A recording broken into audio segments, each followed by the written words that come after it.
Thank you, Chairman Hudson and Ranking Member Matsui, for holding this hearing, and to our witnesses for testifying. I appreciate that this subcommittee is starting with a topic that is clearly at the top of everyone's mind, and that is spectrum. The Energy and Commerce Committee has a longstanding commitment to smart, bipartisan policies that both modernize and govern spectrum use. Our jurisdiction is on the issue, and it has a storied history, and I'm looking forward to working with my colleagues on both sides of the aisle on this issue. Spectrum is a finite resource, and we must ensure that we're being innovative and thoughtful when forming any spectrum legislation moving forward. Solving the Spectrum Auction Authority lapse and generating new spectrum policy is my top priority on this subcommittee, and I look forward to working with Chairman Hudson on getting this across the finish line. Mr. Powell, speaking of innovation, your members have leveraged Spectrum and its high-speed broadband networks in many groundbreaking ways and are becoming fast-growing mobile providers. Can you describe this incredible growth and competition and the role that unlicensed and shared spectrum have been playing? Yes, you can look at how we innovatively use the spectrum that was available to enter the mobile telephone market as the fourth major player. So we use Wi-Fi, where 80 to 90% of our traffic goes over that infrastructure. We should remember 90% of the time human beings are indoors, and so they have access to that spectrum. And then we use shared spectrum and we use exclusive licensed spectrum. And by doing that, we've been able to create a service that's dramatically cheaper than other wireless plans. Plans from the cable companies on mobile services on average save consumers up to $700 a year on their mobile wireless services being offered by cable companies. Mr. Gillen, can you speak to the ways in which your members have utilized licensed spectrum to innovate in the wireless space, and to what extent that has the lapse in auction authority affected your ability to innovate?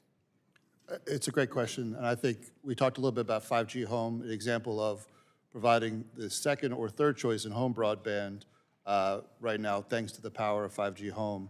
20% of those subscribers are new to broadband altogether, as the ability of wireless to get deeper in those communities makes a big difference. And the differences can be stark. It's up to $8 billion in savings to consumers thanks to that competition. As a practical matter, we already have companies out there that have waiting lists because there's not enough spectrum to continue to feed that competitive spirit. And so across the board, the more spectrum we have, the better we can compete both in the mobile space and in the fixed space.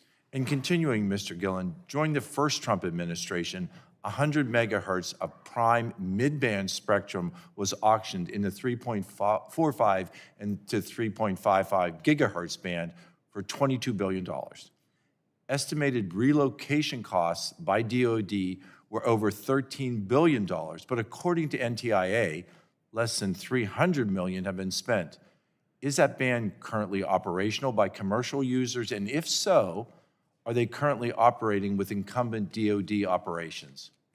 Absolutely, and I think when we talk about shared spectrum, there's different types of shared spectrum. There's dynamic sharing where it's actually real-time and preemptible. That makes it hard for us to be used reliably.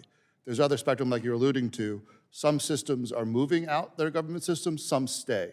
And the best thing we can do is get engineer to engineer together as to which systems belong here, which systems can be used more smartly elsewhere.